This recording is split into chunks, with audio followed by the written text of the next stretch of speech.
अच्छा जी, ऐसा है क्या? भाई यहाँ पे क्या हो रहा भाई।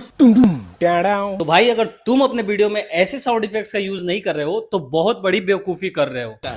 तुम मेरे वीडियोस को जाके चेक कर सकते हो कि जिन पर भी मैंने ऐसे साउंड इफेक्ट्स का यूज किया है उनके व्यूज लाखों में गए हैं और जिन पर नहीं किया उनके 10 या 20,000।